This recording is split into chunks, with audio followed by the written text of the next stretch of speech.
Okay, thank you everybody for joining us today. We're so excited to have you. Today we're going to talk about a lot of things. We're just going to get real. We're going to have questions at the end. You can ask Robert or me. And we just want to give people hope in this moment of chaos in our lives.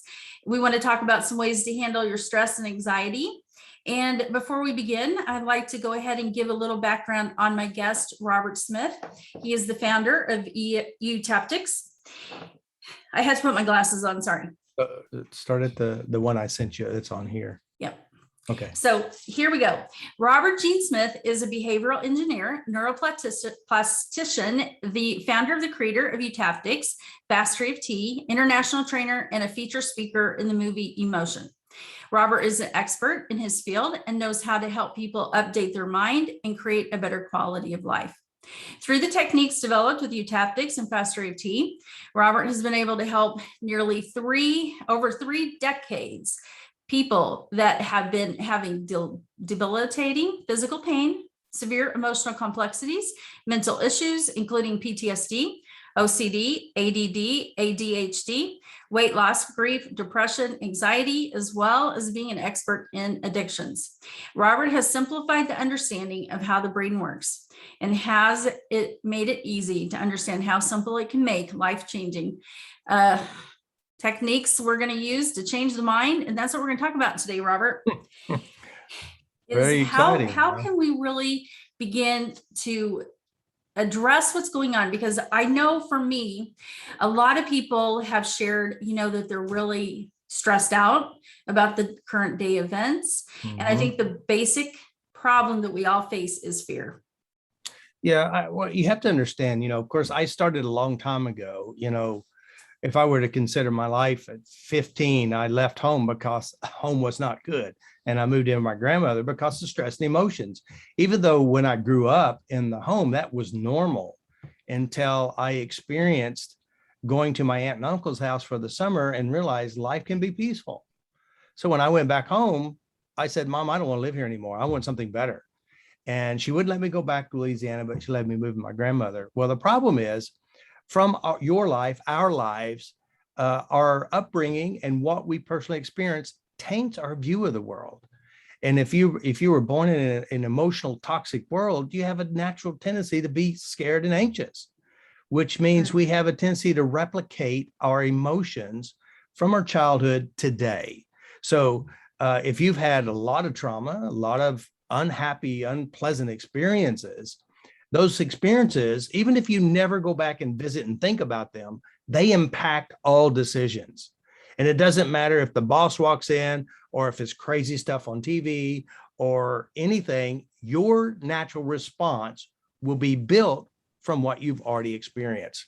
You could have 5 people, the same job, the same boss, says the same words to everybody at once, but one person is extremely stressed, angry, pissed off, and bothered, grabs her purse, grabs her cigarettes, grabs a candy bar and a soda, and go down, try to soothe this emotional anxiety, which doesn't actually change the cause. It's almost like a pacifier. And that's how, honestly, this is how addictions are created. Addictions are basically, I feel bad. What must I do to feel good? Oh, cookies, cakes, ice cream, drugs, alcohol, smoking, shopping, cleaning, gambling, anything to divert my attention from what's going on now. So the world is a bit crazy now, and there's a weird game plan going on, and everybody's being emotionally affected. Yeah. Just yesterday, I stopped to get gas, and it's $3.19 a gallon. Last year, it was $1.80. Try $3.75 here. Oh, wow. It's over $4 or $5 in California. So, wow. So it's just, and so I'm thinking, shoot, what am I going to do? I'm going to have to be very conservative. So now I decided to drive slower. Oh, I'm sure that works. So there is craziness. And then of course you see the weirdness going on in schools, and there's a lot of weird stuff. And then of course they're trying to force vaccinations on people. Where does equal rights come from? Where does the HEPA laws kick in? And the weird thing is they said, well, you can't get COVID if you get the shot, and they lied. You can get COVID still. And then now you got to get a booster shot. And how many booster shots you're going to have for the next 20 years of your lifetime? Who's making the money? That's the question I ask. Unfortunately, it always comes down to the money. But in the meantime, a few people are really benefiting from what they're creating, but it's causing so much trauma for Yeah. everyone. Like addictions have went up, suicides have went up, even Oh, in yeah. our kids, suicide has went up so high. Oh, yeah. So why they create kind of terror, I'm just going to say a psyop. I mean, it's kind of a psyop, a psychological psyop that they've created to continuously attack Yeah. with their rules and changes and lies and what we're supposed to comply with and what we can't and what Yeah, we're not it supposed to is. do. Yeah. And It is a bit strange for sure. so I mean, this person, I watched the talk, and he said that, I think, a really true statement. He said, there is not one single person right now in this world that really isn't being affected. You Yeah. know, maybe the children to some degree aren't, but a lot are. Yeah, they And are. I mean, they can't go play with their friends. They can't go to school. I mean, and then, because I work with a lot of people with, for example, OCD, obsessive compulsive. It's not a disorder. It's a coping mechanism. Sure. But, one of the things is, for example, this one woman who comes in and she has a horrible fear of germs, washing her hands 20, 30 times a day. And I started asking questions like, where did this begin? When it began? And the weird thing is, it started with a commercial on TV. A commercial. I don't know if you ever saw that commercial where they have these little monsters crawling out from under the fingernails, the bacteria and all that. In her mind, every time she was going to touch the doorknob, she would visually see these monsters on the doorknobs. So then she was so afraid of touching things. What are they doing to our kids, these innocent kids? And scare and fear of the invisible. Yes. The invisible something, and that's where the bizarreness is really happening to our children. And I'm thinking, in 20 more years, we're going to be seeing a lot of these kids in therapy because they're terrified of the invisible thing. Yes, absolutely. And the poor kids, I mean, they have no idea what masks are doing to they need to connect, and they need to see faces, and they need to know that they can connect and give hugs and feel love, and they're taking that away. But it is my belief that they're doing it purposefully, and they know exactly what they're doing. Yeah, if I'll just get off a little bit on this for a second, not too much. I was driving up here, I was thinking all these weird things happening. It's almost like someone's playing chess, and they're good chess players with America. Because if you think about it, if you destroy the police officers, you attack the military, you attack our children, and you create invisible enemies such as global warming, such as race baiting, and such as the invisible virus. And they get people fighting and hating and having turmoil within our country, within your families. Absolutely. Then, of course, now they're trying to get America so in debt that we will never pay. Who's going to come in and save us or take over us? This is a bizarre behavior. And the weird thing is, they're attacking honest, integrity people. They're attacking them, and they're attacking them in many ways, in different ways, because if they can get rid of the people who have integrity, personal value, American conservative values, America first, and all this, and they get rid of these guys, they're going to have they're going to have all their own people destroying us. Right. And that's a bizarre thing. Now, by the way, even though I'm saying all this stuff, you cannot let this eat away at yourself. You've got to have peace within yourself. One of the things that I did, I'm looking at all this stuff. And so I thought, man, I need to take care of myself, especially last year when there was no foods on the shelf and there's having all the rioting and all that stuff. So I thought, you know what? I'm going to be smart, not emotionally crazy. Yeah. I thought, how can I take care of me? So I sold my house. It was paid for. I bought 160 acres.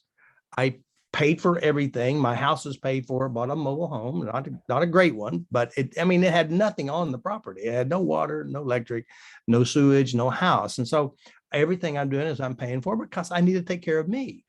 And so I'm going to grow my own garden. I bought me 17 Longhorn cattle, and I'm just going to do whatever it is. So now I'm a rancher. Never was a rancher in my life. Never had a cow in my life. Never drove a tractor. But again, it goes back to look at where you are in your life. What can you do for yourself to keep yourself safe, secure, and then just do what you got to do. And be prepared. I mean, we don't have to be afraid if we're prepared. That No. means if you know a food shortage is coming, go get your food, go get stocked up for a couple months. You know, not everybody can go get a ranch, but you can go get the food that you need to survive for your family, and you can get water. You know, you can get things if there's no electricity or heat. Those are the things to think about, because they do say that's coming in the next couple months. So the best way is to be prepared. And you know, a lot of people don't know how to handle stress. So that's why we wanted to bring out the information about Eutaptics. So why don't we for a minute talk about Eutaptics? What is Eutaptics? What is what can it do to help a person right now? Yeah, well, Eutaptics FasterEFT is a process that understands the network of the mind. Basically, you know, you've heard the old saying, the sages will say, know thyself. What I'm doing is I'm showing you how to know what you are doing within yourself. I call it directed mindfulness. That means directing what's in your mind to create something better. It's a natural process the brain does. It's not into weird stuff. It's not into angels, imps, fairies, demons, or anything else. It's directly mental mechanics. 1 + 1 is 2. You do this, you get this. It's that simple. And the cool thing is people have, you know, you are definitely a testament of this. I wish you could see the video when Laura started coming seeing us. It is on YouTube. She looks 180% better than she's ever, and her life has changed in a tremendous positive way, because we're addressing the hurts. We're addressing what we hold inside of ourselves. It has a healthy philosophy about who you are, where you are. You're not broken. There's nothing wrong with you. But there's simple ways that your brain can naturally you can use your brain to update some of the worst possible memories ever. You know, it was, I don't know if you know, you remember, you know who Stephanie is there in Las Vegas. We met for her birthday, and the big, tall German guy, of course, he introduced himself, shook my hand. He goes, well, what do you do? I said, I'm a neuroplastician, behavioral engineer, and I help people change memories. He says, you can't change memories. I said, you can't, I can. And then later on, after we ate our dinner, he started sharing a memory with me when he was 15 years old. And he was in Germany, and he witnessed somebody's head decapitated who was riding a motorcycle. He wasn't emotionally distraught when he shared that. Don't make up pictures with it, guys. And then I said, I'm just kind of curious. In your mind, as you recall the memory, how do you see it inside your mind? He says, well, I see me, and I see it happen in front of me. And I said, interesting. And I said, now let me ask you, is it in color? Is it in black and white? He says, it's kind of grayish.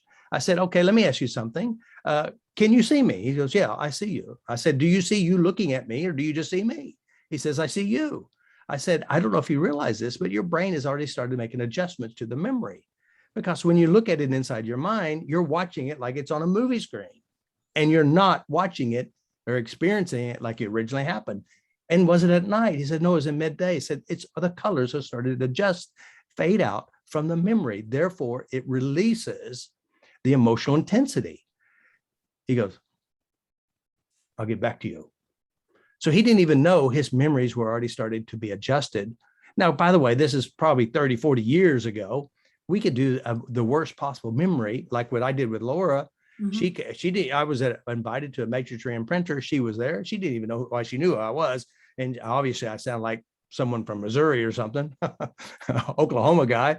And so she volunteered. She never shared anything about what that memory was. Right. And I don't know how long it was, maybe 30, 40 minutes.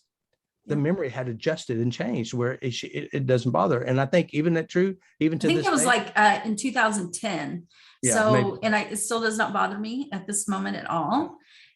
So I've never had it bring up again at all, any emotions whatsoever. And I did that with a million different memories. Yeah. So again, this is a game changer for your life. Now, of course, if you're out there on the fence and you've tried, people have come to my system and said, I tried everything, you name it. I tried it all. I'm still just as screwed up and maybe even worse. One guy came in to see me. He'd been in therapy for 7 years. He went to the therapist for one fear, and he had 27 fears when he came to see me. Yeah. After 7 years, because the brain has this capacity to compound, add, and or subtract if you know what you're doing. So again, so what I do is I help people to discover how to change yourself. Now, granted, I help a lot of people. A lot of people are afraid of their own head, and they don't know how to do it. It's almost like I mean, I got a Mac here in front of me. I venture to say the new ones, you can't do it. The older ones, I can take a Mac apart. I can put a hard drive in, I can put memory in, and I can put it all back together. But if you don't know how to do it, you could really screw up a good computer. And that's what people are doing with their lives. They go to somebody who's going to wave a magic wand or have them scream at something or beat something or put rocks on them or something, thinking it could help them. And it may make them feel good until they go back and start thinking again. But what we're doing is really deep internal shifts and changes neurologically, the real deal, because it is pretty simple when you understand what you're playing with and what you're dealing with and how it works. And that's what I do. I teach people how to take control. I mean, we had people who've taken the course, Hashimoto's disease, it's incurable by the doctors, it's gone. Lupus, blood tested, proven lupus there, blood tested, lupus gone. And how did we do that? By merely changing emotional memories, traumas, hurts, fears, phobias, what you play in your mind, because the brain is what we call a recycler. It recycles the bad experiences and emotions over and over again until you either one, figure out how to change it, or it destroys you. Right. And do you think that's what's happening right now with a lot of people in everything that they're seeing all these things from in different perspectives because of our experiences. Mm-hmm. But it's like, I think our past is being triggered sometimes. Oh, yeah. Oh, For yeah. me, what's triggering me is the people that were abusing me Mm-hmm. growing up with the same tactics are using it on the whole society. Oh, yeah. So You for can me, see that's really incredibly triggering. But yeah, it is interesting too. There are specific tactics that you can manipulate people. I mean, Hitler was great at it. He had a great team who knew how to manipulate people. He's not the only one. People do it in different ways. I don't watch TV, but when I was at the airport, I walked by and I heard some talk people on there, and I said they're using emotional manipulation. They're using fear and intimidation on the public. Right. And I thought there is something fishy going on. And so then I don't watch TV still now, but I do go on to YouTube. I go into different places and I kind of see that. But I can see that there is emotional manipulation. And so what they're going to do is, first of all, they're going to scare you. They're going to intimidate you. Yep. They're going to bribe you. And then they may try to incarcerate you if you don't go along with their story. Right. And of course, you can see this. You can see it with Facebook. You see it with YouTube. Anybody who, I mean, we're talking about real medical professionals who's been in it for years, who has even tested science that proves what they're saying is works. And then now they're kicked off.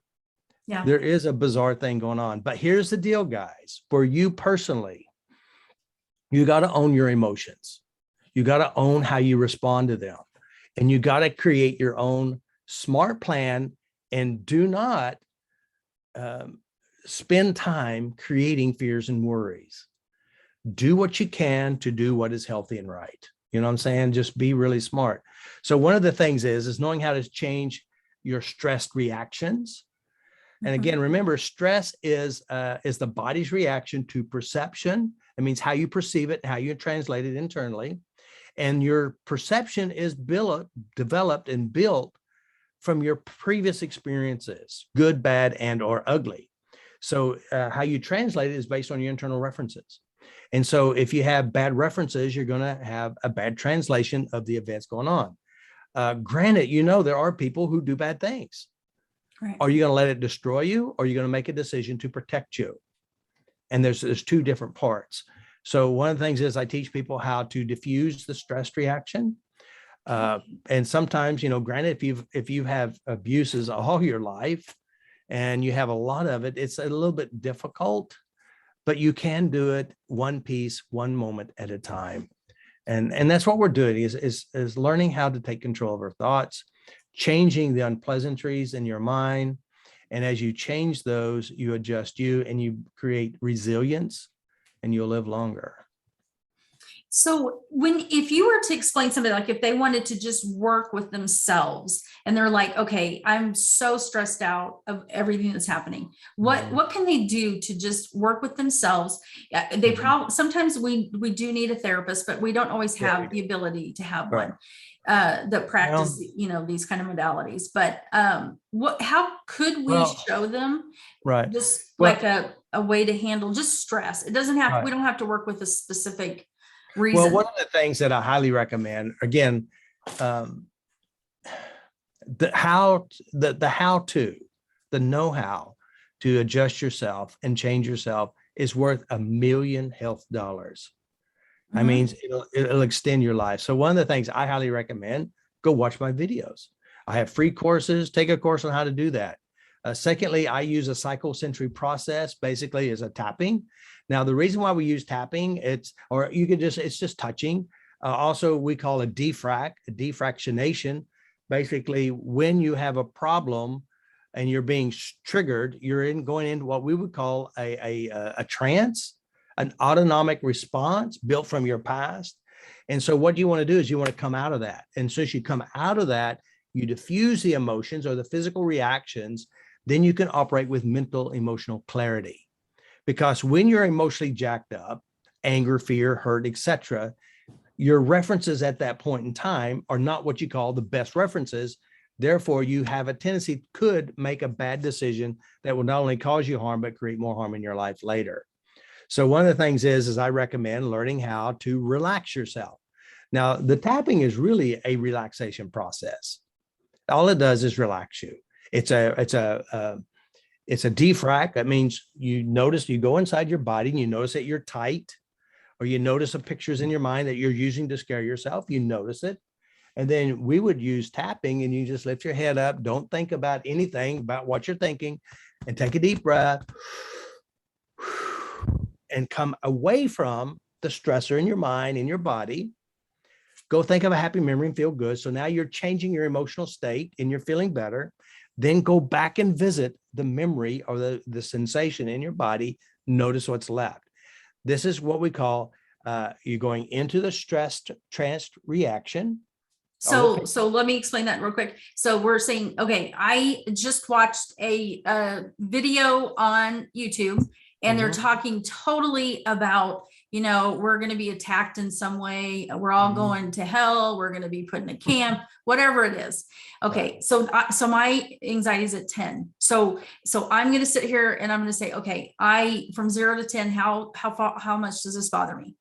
Okay. I'm going to say, well, you would feel that it bothers you. Now, again, remember how you internalize this experience, because again, some people say, okay, maybe that's true. So what must I do? Other people will get high anxious. They'll feel panicky. They feel like life is horrible. And then that's who we have to address. Yeah. And then what they're doing is they're actually making up bad stories in their mind. They're creating images. And the reason why they're doing that is because in their past, they have also other experiences that their brain is using to amplify the current situation. Right. So and all of that is absolutely true. Yeah. But today I just want to make sure that we can give them in the moment techniques, and then they can explore with your videos and YouTube and that kind of thing. Okay. So basically I'm a 10, so I'm going to tap and I'm going to tap. Okay. So let me explain a little bit better. Okay. All right. So the first thing you want to do is identify internally how you know there's a problem. Okay. I mean, do you have a picture in your mind? Do you feel a feeling inside your body, or do you have words inside your head, or a smell or a taste? So then what you do is you notice whatever it is internally, how you represent it. The second thing you want to do is you can tap, and you don't have to tap. There's other ways of doing it too, but tapping seems a very fast kinesthetic relaxation process. So you aim internally first, notice what it is, and then you tap. And I recommend, when I do it, I lift my head up and I look at the ceiling, and I do not think about what it is I'm tapping on. La, la, la, cock-a-doodle-doo, let it go, let it go, let it go. Smile big, say cheese, cheese, come away from it. Grab your wrist, take a deep breath. Relax, say peace. Now, think of a happy memory, something that makes you feel good. Okay. You and your dog, you and your children. Smile with it. Now, let's go back and check what it is that you are doing internally that was bothering you. Go back and look at it, think about it, see if it still bothers you. You And know, notice what it is, okay. and then see what's left, and then And do it so again. somebody might relate to this, is I'm just kind of playing along with you. I don't really have any reason. I just feel it. Like I don't Right. know why I feel it. I Yeah, just feel this yeah. anxiety in my So, chest. yeah. So to explain, let me explain the mind. It has 5 basic types of memories. Okay. Now, all stress reactions today is a metaphoric expression from yesterday. That Mhm. means all the previous moments right now. So when you have a kinesthetic response, consciously, you don't know why you feel this, but the feeling by itself is a memory within itself. It's a metaphoric expression of many memories. Who knows? The brain is a great organizer. And so then you can go to the feeling inside your body. Now, some people have pictures in their head. They're seeing the worst possible scenario, or they have bad words inside their ears. So again, you have to internally notice how you are doing it within you to Mhm. you. And then Right. again, you tap on it, or you don't have to tap. You can just smile, cheese, think of happy memories, smile, deep breath, and peace. Go back and check inside. You'll notice after the first run, you're going to notice that your stress reaction could change. But say sometimes you may get to a point where it's not changing because inside you, you may be going to a memory over here, not the one in front of us that's really stirring us, because we're using our previous memories of being locked in a closet or in a trunk, or being trapped in a room with a bunch of people that don't like you.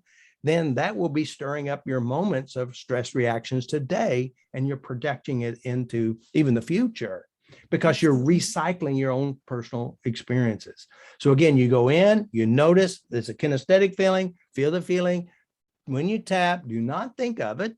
Don't even think about what it is. Just tap, and you can crazy tap.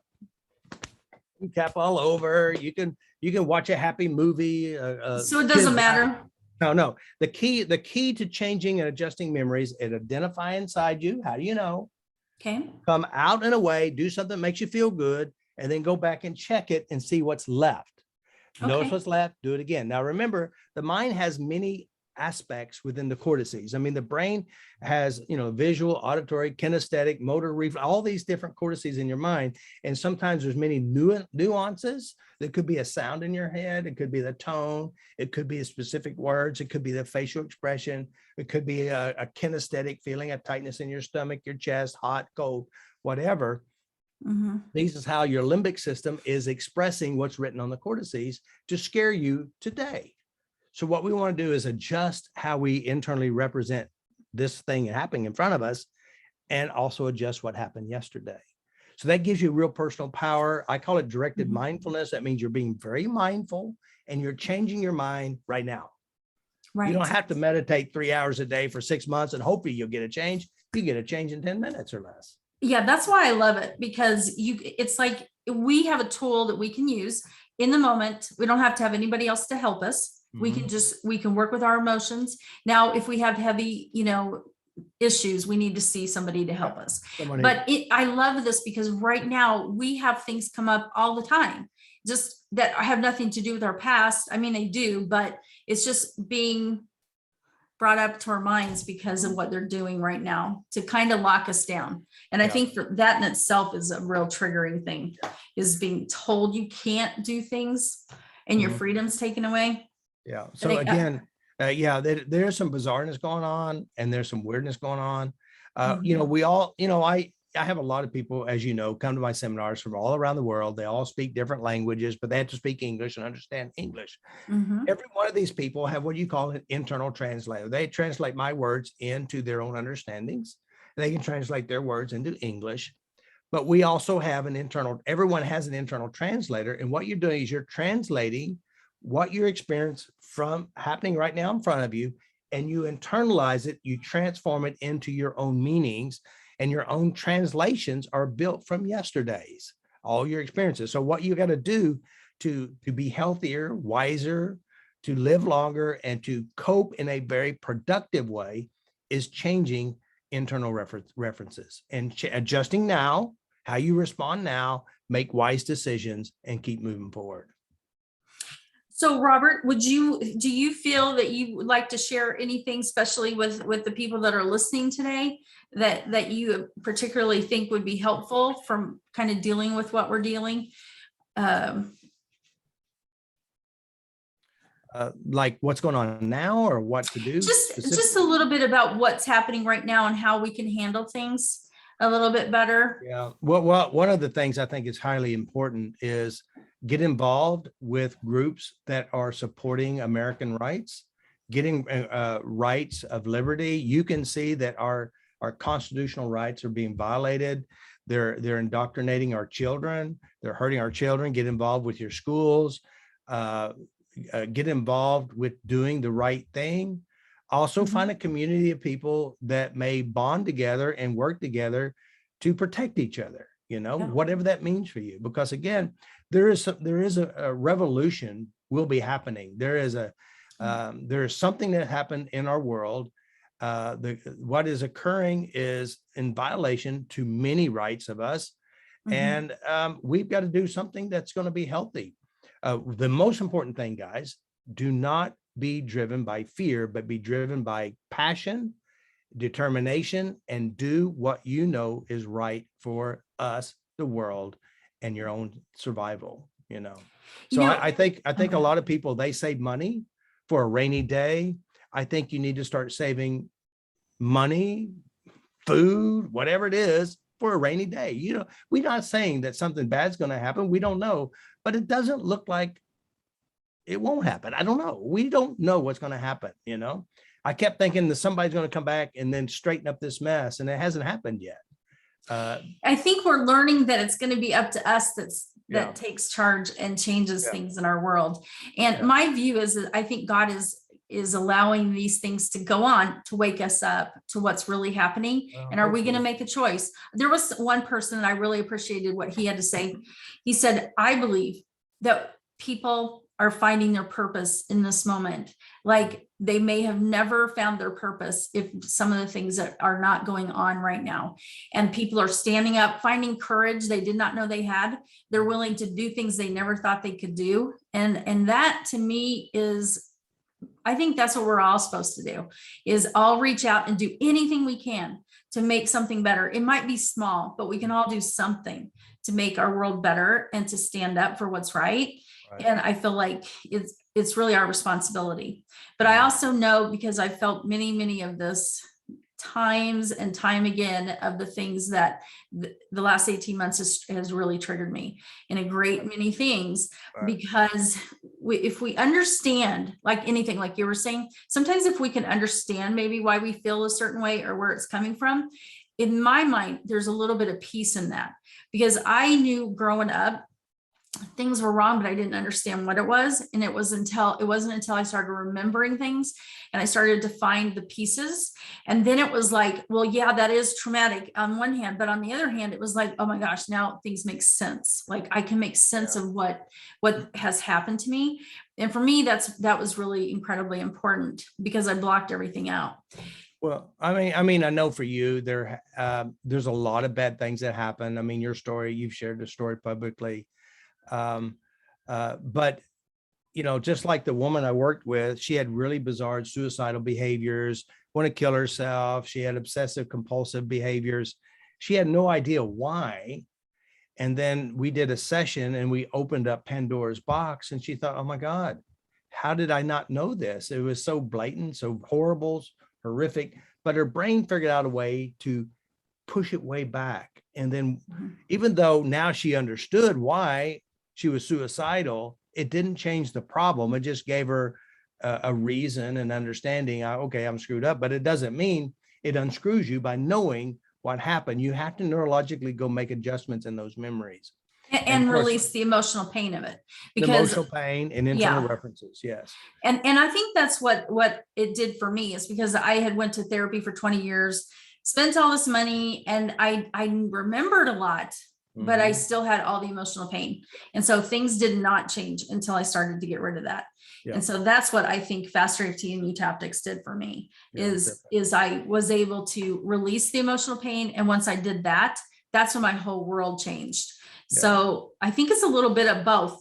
Yeah. You know, maybe you don't have to understand everything of Mhm. your past, but I think for people like me who've been through a lot of abuse and you've blocked out things, Mhm. you got to know.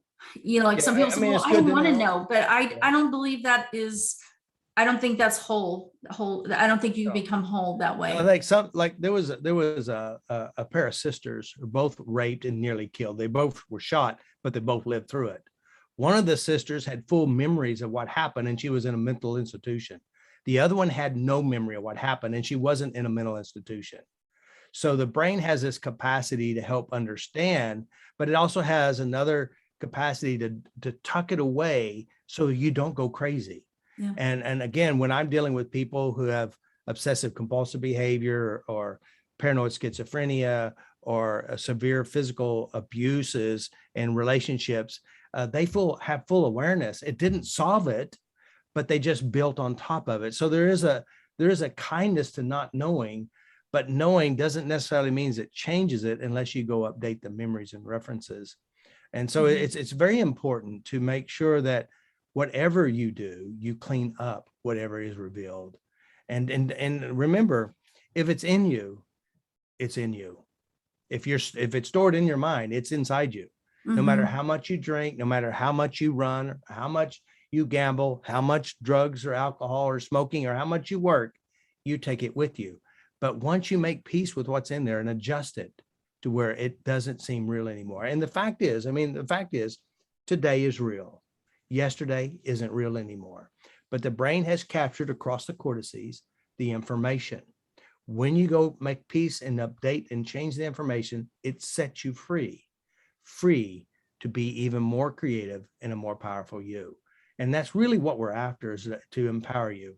You know, although my system is not affiliated with any religion, it's non-religious, it's non-spiritual, but it is very spiritual. And one of the concepts is this, and this is what Jesus had said, those of you who have been the lowest of the low shall be the greatest of the greatest once you make peace with what's inside you. And so again, you know, if you have somebody who's had a simple life and a woman says, it's just not fair. It's just not fair. They were raped, they were beaten, they were abused. I had a good life. And why am I so screwed up? Okay. So again, they could pinpoint why they have problems. And I said, listen, you're not screwed up. You're just talented and you're using the emotional dynamics in which you're exposed to. And you know, Jonah, little Jonah, well, he's not so little now. He had a good family, but his trauma in their life that affected him, depressed him, and made him feel bad had everything to do with school. What happened at school? So it could be many different things that have an emotional impact on our lives. And once you make peace with it, you have a better life. And I think that important part, you know, that you teach, and I think that we should bring out, is it's really important to always go to the root of what a problem is, because sometimes people want to deal with the branches, which could be our daily symptoms right now. But guess what? That doesn't mean anything when the root of the problem is back in your childhood at 5 years old, right? So if you don't go to the root, you're always going to be dealing with the same kind of problem. Yeah, well, I think to add to that, there's a lot of times, you know, this one thing I hear oftentimes, I have this problem, but I have no memory of why I have it. And so I have a process called the art of change. And basically it's an illicit strategy of your mind to help you understand how your mind actually created this problem from references and experiences. And then once you find the references and experiences, you go make adjustments. My level one, the level one that I teach is you can change your self. And I show you how to do this. I show you the mechanics of your mind. I show you how to update it. I give you a viewpoint and an angle to help change you. And then when we go to level 2, 3, and 4, not only do you learn how to change you, but you also learn how to change others. And the beautiful thing about it, and you know this is a great testament for your changes, is that you get a lot of sessions on yourself by practicing with your fellow colleagues. And I venture to say, even today, you have your buddy that you've learned and picked up from your trainings that you will call and say, hey, I got stuff I need to work through. This is what we do. So we created an environment of everyone helping everyone.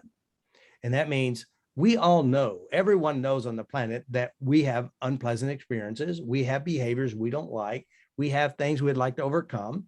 And in knowing that is great, but knowing how to change that is worth $1 million health dollars. And Right. that's what I did. I create a system that the whole network helps each other.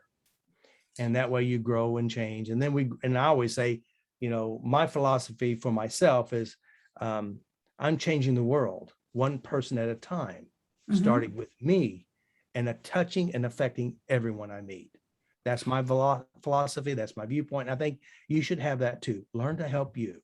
And I'll say this one more thing. This is another one from the great teachers.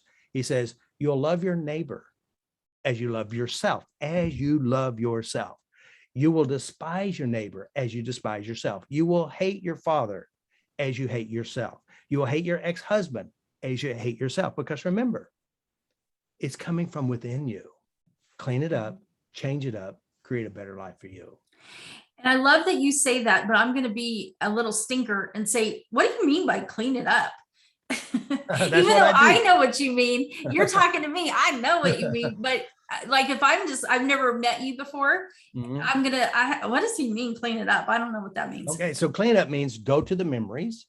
Okay. And change the memory. And okay, now how do you change the memory? Yeah, like, so just again, give me a short description. Like, right. how do I change a memory? That sounds crazy. Well, I'm just giving you a hard time. Okay, I understand. You're just helping other people. So here's the key. To understand the lay of the mind. Okay, so we hold memories inside of ourselves. All right, so that means if you go back and visit a bad memory, who's the movie director of your bad memory? It's you, right? If you go to a good memory, who's the director of the good memory? You. So if you have bad memories and you're the movie director of the memory, who are all the actors inside the memory? Do remember this, your father cannot fit inside your mind. It's not that big. So every person inside you is really about you. It's not about them. You captured it, you organize it, you play it, and you make yourself feel bad with it or good. So every person inside your mind is yourself. And if you visit an unpleasant memory, who's doing it to you?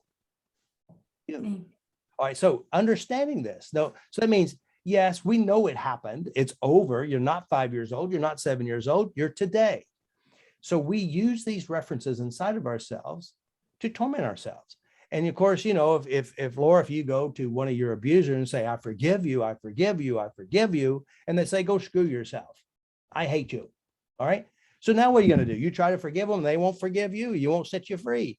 But I'm teaching what we call ultimate forgiveness. That means ultimate forgiveness is forgiving you by changing the memories that hurt you. And you don't need to forgive them because you're free from within yourself. It's like, I'll never forgive them. I'll forgive them, but I'll never forget, because it's like you're drinking a poison that's actually destroying you from within you.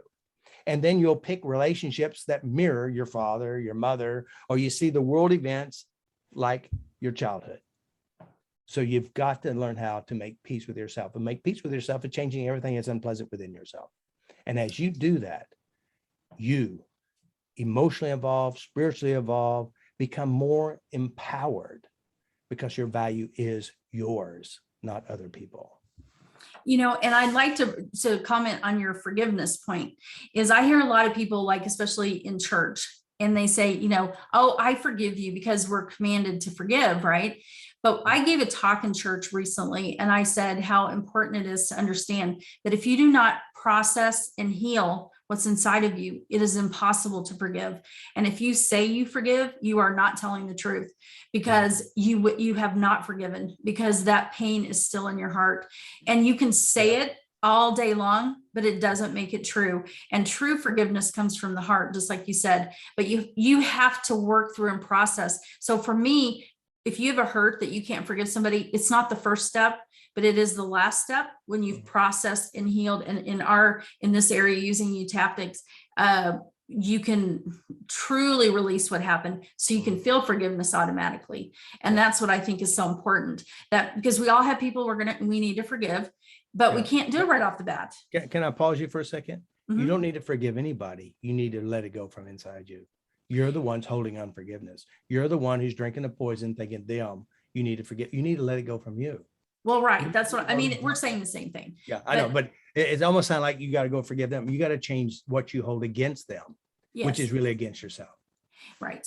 And unfortunately, though, we're all taught a different Yeah. scenario, we're taught we have to do this, to forgive, and you just can't do it until you I would say, process it. I would change the word forgive is to release it from inside you, transform it. Because again, you don't need to forgive anybody. You just need to let it go from within you and change it. Yeah. And then, by the way, they I don't get understand off what you're saying, but scot-free. it's different. They don't get off scot-free. They have their own emotional torments. Your torment is like somebody said, I need to forgive my father, but he's been dead for 30 years. I'm still pissed off at him. Who is drinking the poison? Not your father. Right. I mean, like I asked my mom, said, do you remember when we were kids, you'd at night we'd be playing and then you'd stick me in the closet and you would leave me there all night long and I'd wake up in the closet. She goes, I never did that. I said, I was there, but they don't remember that because it's not a part of their thinking anymore. So who is holding it against them? My son, my oldest son. Now back in the early days, Robert wasn't so emotionally intelligent. I had problems. All right. So my son and I were in Scotland and we're at this restaurant eating haggis, never ate it before. And he said, Dad, do you remember the day you almost burnt the house down? I go, no, what happened? I don't even remember. I don't even recall it. He goes, well, you have honeybees and you was boiling the sugar water and you left it. And then the smoke was barreling out of the house and you ran up and you spanked me and you ran inside the house. I go, I don't remember that. I'm sorry. I said, Dad, how can you forget it? It scarred me. I said, I'm sorry. I had problems then, I don't even remember doing it at all. So again, who's holding this against his dad? He is. And I apologize. I said, I'm sorry. I wish, I probably didn't even know I did it. It's just like an automatic, my daddy trance or something, from my dad. Who knows? Right. But again, we do things and we're the one who's holding the burn within ourselves. It's like Buddha says, those who hold the hot coals of anger get burnt. Those who hold the hot coals of unforgiveness are burning themselves. So again, you don't need to forgive anybody. You need to set yourself free from those memories and your life gets better. Okay. Some will not do that because again, that gives them great value. Right. And they want to hold on to those feelings. Mm-hmm. So anyway, okay. So one helpful statement, and we're going to go ahead and end the interview. Anything that you would just like to give people hope right now, as you know what we're all going through? Just anything that you would like to give them? Well, one thing I say often, and I really mean it with the sincerity of my heart, is that learn how to love yourself and like yourself from within yourself. Because what you hold within yourself, you do to yourself. And you also do it to other people. And do remember, hurt people hurt others, and they justify it. What's going on in the world today, do something that will keep you in a healthy place, make a difference in the world, do the right thing, stand up for what is right, defend what is right, and be kind. Okay. And we've just given everybody a tool that you can use to help you with stress or depression, anger, addictions, anything you're really going through. Robert Smith has a healing channel, Healing Magic, I think it is, on YouTube channel. And there's about 1,500 videos that he instructs, different ways that you can help yourself. Lots of demonstrations. You can work with him. Like I did that in the beginning. I tapped along with him, his demonstrations, and just kind of use my own problems. My website is skillstochange.com. Okay. We do have every week 2 tap alongs. That means on Tuesdays, we're working with weight, food issues. And on Thursday, which is today's Thursday, we have a post trauma tapping. So we're helping people change specific memories of trauma. It starts Central Time, 7:00, both of them. Today's the first day. This is October. So today's the first day for the trauma. You can go to skillstochange.com, check it out. Big changes. A lot of people have had major changes in big places. So learn how to love yourself, like yourself. All right. Thank you, Robert, for showing up today for this interview. And we appreciate everything you said, and hope everybody can find something that will help them get through this time. And sticking together is a big part of it. Just stay connected to your family, your friends, and anybody you can. I just want to say one more thing. I'm very proud of you, Laura. You've done a great job in your life. Very honored that you have me to invite me to. Oh, thank you, Robert. Thanks for all the help you've given me. Thank you, guys. See you later. Take care. Bye. So, all right. Now what I want to do is stop the